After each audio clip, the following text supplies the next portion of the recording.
కళ్యాణ వైభవమే మా సినిమా మార్చి 4th release అవుతుంది. ఎప్పుడు చెప్తూ ఉంటాం మంచి సినిమాతో వస్తున్నామని, అండ్ ఈసారి కూడా చెప్తున్నాను చాలా మంచి సినిమాతో వస్తున్నాను. ఎందుకంటే ఒక పిల్లోడు ఎగ్జామ్ రాస్తే ఫస్ట్ టైం ప్రతిసారి ఫస్ట్ ర్యాంక్ రావడం అంత కష్టం, మేము తీసే ప్రతి సినిమా హిట్ అవ్వడం కూడా అంతే కష్టం. సో మా ప్రయత్నం మేము చేసాము. And it's very good movie to watch with friends family ఎవరితో చూడొచ్చు. So please do watch it in theatres. So March 4th వస్తున్నాం. నందిని రెడ్డి గారు ఒక ఎంతో కష్టంతో చేసిన మూవీ అండి. అండ్ ఫ్రమ్ పాస్ట్ 4 మూవీస్ నుంచి నేను కూడా అంత ఆడలేదు నా సినిమాలు కూడా. అండ్ ఒక మంచి టీంతో వస్తున్నాం, కళ్యాణ వైభవమే. అలా మొదలైంది టీం. ప్రొడ్యూసర్ రంజిత్ మూవీస్ నుంచి. అండ్ దాము గారి గురించి చెప్పాలంటే he's a genuine and daring and dashing producer అండి. నిజం చెప్పాలంటే ఆయన ఒక చిన్నపిల్లడు, చాలా మంచి ఆయన. నమ్మితే ఆయన కోసం ఏమైనా చేస్తారు, నమ్మకపోతే అసలు పట్టించుకోరు. సో స్క్రిప్ట్ని నమ్మారు. దాని తర్వాత ఎన్ని కష్టాలు వచ్చినా సరే భయపడకుండా జంకకుండా షూటింగ్ అలా కానిచ్చి ప్రస్తుతం రిలీజ్కి రెడీ అయ్యాం. It's only because of Damu గారు. Hats off to you sir. And ఈ movie music director Kalyan Malik గారు ఒక అద్భుతమైన సాంగ్ ఇచ్చారు నాకు, ఊహలు గుసగుసలాడే. అండ్ అదే తరహాలో రెండో సినిమా, అండ్ దిస్ ఇస్ 2016, దానికంటే పెద్ద హిట్ అయ్యే సాంగ్స్ మనసంతా నువ్వే అనే సాంగ్ ఇచ్చారు. అండ్ ఫుల్ ఆల్బమ్ పెళ్లి సాంగ్ అండ్ పబ్ సాంగ్స్ ఇవన్నీ చాలా పెద్ద హిట్ అయినాయి. అండ్ టాప్ చాట్ బస్టర్స్లో టాప్ 5లో ఉన్నాయి ఇప్పుడు. And thank you so much sir. And ఇప్పుడు ఆయనతో తోడు మూవీ కూడా చేయబోతున్నాను.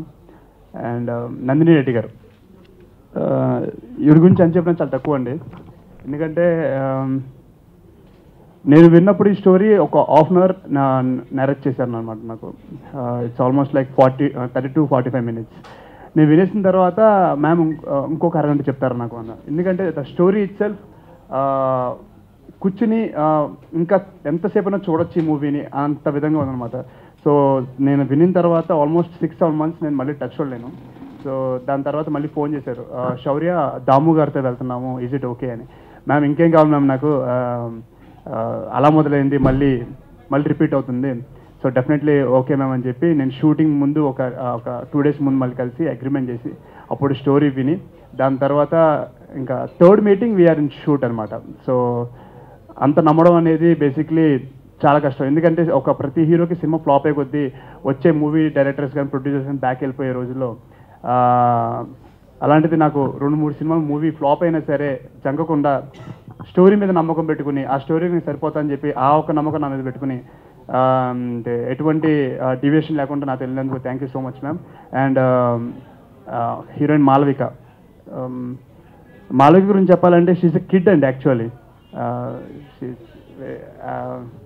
తను సెట్లో చాలా సైలెంట్ ఉంటుంది. నేను కొంచెం గోలగోల చేస్తూ ఉంటాను, చాలా అల్లరి పిల్ల అనుకున్నాను స్టార్టింగ్లో, బట్ చాలా సైలెంట్, బాగా చదువుద్ది. అండ్ వీఆర్ మిస్సింగ్ హర్ ఎందుకంటే తను ప్రమోషన్స్కి రావట్లేదండి. చూసిన చాలామంది ఆడియన్స్ అనుకుంటారు ప్రమోషన్స్ ఎందుకు రావట్లేదని. సో ఏమనుకోదు, తనకి ఎగ్జామ్స్ ఉన్నాయండి. సో ఎగ్జామ్స్ ఇంపార్టెంట్ అని చెప్పి మా డైరెక్టర్ ఒప్పుకోవడం జరిగింది. సో అందుకే ఎగ్జామ్స్ రాయడానికి ప్రిపేర్ అవుతుంది. So we miss you Malavika. And ఇక మా ఆర్టిస్టుల గురించి వస్తే ఐశ్వర్య గారు మా మదర్ క్యారెక్టర్ ఇచ్చారండి. చాలా సినిమాల్లో మేము ఇంటర్వ్యూలు చూస్తూ ఉంటాం, మేము ఒక ఫ్యామిలీలా పనిచేసాం, పిక్నిక్లో అయిపోయిందని చెప్పి. నేను మీలాగా ఆడియన్స్లో కూర్చుని ఇదంతా సుల్లు అనుకున్నామని. కానీ ఇక్కడికి వచ్చిన తర్వాత నిజంగా షూటింగ్ చేస్తుంటే 6-7 నెలలు కలిసి షూటింగ్ చేస్తే నిజంగా ఒక ఫ్యామిలీ అయిపోతాం కదండి. సో దట్స్ ట్రూ అనమాట. నిజంగా నేను ఐశ్వర్య గారు అండ్ మా ఫాదర్ గారు అండ్ ఆనంద్ గారు, రాశి గారు. సో రాశి గారు చాలా సంవత్సరాల తర్వాత మళ్ళీ కంబ్యాక్ మూవీ, మా అత్తగారి క్యారెక్టర్ అనమాట. అండ్ అలాగే జమిని సురేష్ కానీ, హేమంత్ కానీ అండ్ స్వప్నిక కానీ. సో ఇలాగ చాలా క్యారెక్టర్స్ ఉన్నాయండి. మన ఇంట్లో ఈ సినిమా ఎలా ఉండబోతుందంటే కళ్యాణ వైభోగమే. మనకు మామయ్య, మనకు అత్తయ్య, మనకు ఫ్రెండ్, మనకు చెల్లి, మనకు తమ్ముడు, సో మనకు అమ్మమ్మ, మనకి బాబాయ్, మామయ్య, ఇలా ఎంతమంది ఉంటారో అంతమందిని మన క్యారెక్టర్లో సినిమాలో మనం చూసి ఇతను మన గిరిబాబాయ్లో ఉన్నారు కదా, ఇతను మన సురేష్ బాబాయ్లో ఉన్నారు కదా, ఇది మన అలా అనుకునే చూసుకుంటారు. అండ్ ప్రతి ఒక్కరిని ఇంప్రెస్ చేస్తుంది మూవీ, ఎవరిని డిసప్పాయింట్ చేయదు. It's for me it's waiting. 2016లో స్టార్టింగ్లో మూవీ ఫ్లాప్తో ఎంటర్ అయ్యాను, నాకు తెలిసి సక్సెస్తో ఎంటర్ అవుతానని చెప్పి ఆశిస్తున్నానండి. And thank you so much media మిత్రులందరికీ ఇప్పుడు సపోర్ట్ చేసినందుకు. And please do support me. Thank you so much. Cameraman గురించి చెప్పాలంటే first day and shoot shoot జరుగుతుంది, లైట్లన్నీ ఒక పక్కన పెట్టారనమాట. ఓ రూమ్లో మొత్తం అంతా లైట్స్ పెట్టేసి ఉంచారు.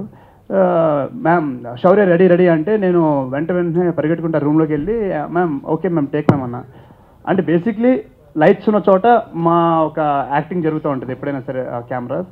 బట్ ఈయన హాల్లో జరుగుతుంటే సీను బెడ్రూమ్లో పెట్టారన్నమాట. నాకు అర్థం కాలేదు ఇదేం టైప్ ఆఫ్ లైటింగ్ అని చెప్పి. బట్ అవుట్పుట్ మాత్రం అమేజింగ్ వచ్చిందండి. ఆయన వే ఆఫ్ థింకింగ్ కెమెరా వైజ్లో బేసిక్లీ నాకు చాలా తక్కువ ఎక్స్పీరియన్స్ అనిపించింది అసలు. Is hidden fabulous job actually. And character గురించి వస్తే కళ్యాణ వైభోగమే. పెళ్ళొద్దు అనుకున్న ఒక క్యారెక్టరు పెళ్లి చేసుకున్న తర్వాత ఎట్లా మళ్ళీ ప్రేమలు కానీ అనుబంధాలు కానీ వాల్యూ ఎలా తెలిసింది.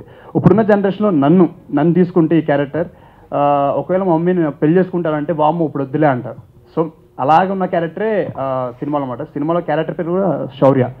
సో నాకు తెలిసినంత వరకు మ్యాక్సిమం ఈ సినిమాలో క్యారెక్టర్ 99.9 నా క్యారెక్టర్ అనమాట. నా క్యారెక్టర్ కాదు, యూత్ క్యారెక్టర్ అంతా అలాగే ఉంది. పెళ్ళంటే ఇప్పుడు మేము physically and mentally and financial రెడీగా లేను అని చెప్పేవాళ్ళు అబ్బాయిలు ఎక్కువ మంది, ఇప్పుడు అమ్మాయిలు కూడా అలాగే చెప్తున్నారు.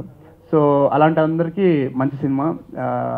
అసలు పెళ్ళి ఎందుకు చేసుకోవాలి, పెళ్ళి వాల్యూ ఏంటి, పెళ్ళి అంటే మూడు వేసిన తర్వాత 7 జన్మలు నడవడం కానీ మళ్ళీ డివోర్స్ అనే ఒక మ్యాటర్ ఉండదండి. పెళ్ళి అంటే విడిపోవడం అనేది లేదు అసలు.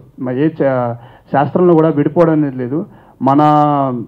మనం క్రియేట్ చేసుకున్నది డివోర్స్ అనేది. అలాంటిది చెప్పేది ఒక movie with entertainment and emotional and each and everything అండి. మన ఫ్యామిలీలో ఏముంటాయి అన్నీ ఉంటాయి. మన ఇంట్లో గొడవలు ఉంటాయి, ఆనందాలు ఉంటాయి, కోపాలు ఉంటాయి, ఏడుపులు ఉంటాయి. సో ఈ సినిమాలు కూడా అన్నీ ఉంటాయి. So please do watch it in theatres. పెళ్లి చేసుకున్న అబ్బాయిలు కదండి, ఇప్పుడున్న యూత్ అబ్బాయిలందరికీ బాగా ఉపయోగపడుతుంది. అంటే అసలు పెళ్ళి అంటే మాకు ఒక ఆలోచన ఉంది, ఇప్పుడే వద్దు, అప్పుడే అంత రెడీగా లేము, అది నేను అంటూ ఉంటాను.